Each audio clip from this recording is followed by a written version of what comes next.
दुनिया की राजनीति में अब बैकरूम पॉलिटिक्स का सबसे बड़ा मैच भारत, अमेरिका और रूस के बीच खेला जा रहा है। ट्रंप ने सोशल मीडिया पर दावा किया कि भारत ने उनसे रूस से तेल ना खरीदने का दावा किया है, लेकिन क्या ये सच में ऐसा है? आइए बयानों और हाल की डील्स के जरिए पूरी तस्वीर समझते हैं। नमस्कार, मेरा नाम है चारू अग्रवाल और आप देख रहे हैं IBC 24 डिजिटल। भारत के वाणिज्य और उद्योग मंत्री पीयूष गोयल ने साफ कर दिया कि किसी भी अंतरिम व्यापार समझौते से ये तय नहीं होता कि भारत किससे तेल खरीदेगा।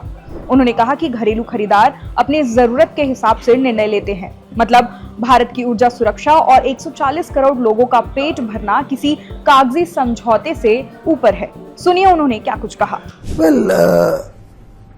The buying of crude oil or LNG, LPG from the US is in India's own strategic interests as we diversify our oil sources. But the decisions are taken by the buyers, by the companies themselves. So the trade deal doesn't discuss who will buy what and from where. The trade deal ensures that the pathway to trade is smooth, ensures preferential access. Trade FTAs are all about preferential access to your competition. So today when we've got an 18% reciprocal tariff, we have a preference over other developing nations who are usually our competition. And that's why the free trade deal becomes very attractive. आपको जानकारी दे दें कि Trump ने कार्यकारी आदेश पर sign किया और भारत पर रूस से तेल खरीदने की वजह से लगाया 25% का पेनल्टी टैरिफ हटा दिया।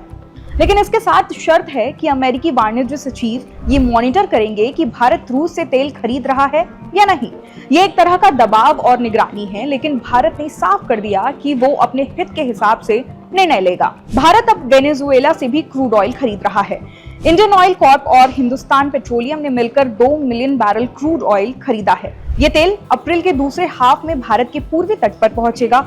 इसका मतलब रूस से आयात पर निर्भरता कम करना और सप्लाई सुरक्षित रखना है। वहीं HPCL की रिफाइनरी की कैपेसिटी 3 लाख बैरल प्रतिदिन है, जिसे बढ़ाने की योजना है। IOC ने पहले ही वेनेजुएला का मेरी क्रूड प्रोसेस कर चुका है। इसका मतलब ये है कि भारत ना सिर्फ डाइवर्सिफिकेशन कर रहा है, बल्कि अपनी रिफाइनिंग क्षमता को भी अपग्रेड कर रहा है, ताकि किसी भी सप्लाई डिस्ट्रप्शन को हैंडल किया जा सके। अब सवाल ये है कि क्या 2027 तक भारत रूस से पूरी तरह नाता तोड़ देगा? एक्सपर्ट्स का मानना है कि ये लगभग नामुमकिन है। वजह भी साफ है, जैसे कि कई रिफाइनरियां जैसे नायरा एनर्जी सिर्फ रूसी क्रूड के हिसाब से डिजाइन की गई है। वहीं रूस आज भी कम कीमत पर तेल दे रहा है, जो भारत की अर्थव्यवस्था के लिए लाभदायक है। रूस के साथ रक्षा और स्पेस सहयोग इतना गहरा है कि सिर्फ तेल के कारण इसे पूरी तरह खत्म नहीं किया जा सकता। यानी कि भारत ने साफ कर दिया कि वो अपनी ऊर्जा सुरक्षा और राष्ट्रीय हित के लिए किसी भी दबाव में नहीं आएगा। रूस से तेल खरीदना हो या वेनेजुएला से, निर्णय भारत के हित के हिसाब से ही लिया जाएगा। खैर, इस पूरे वीडियो पर आपकी क्या राय है, हमें कमेंट करके जरूर बताएं।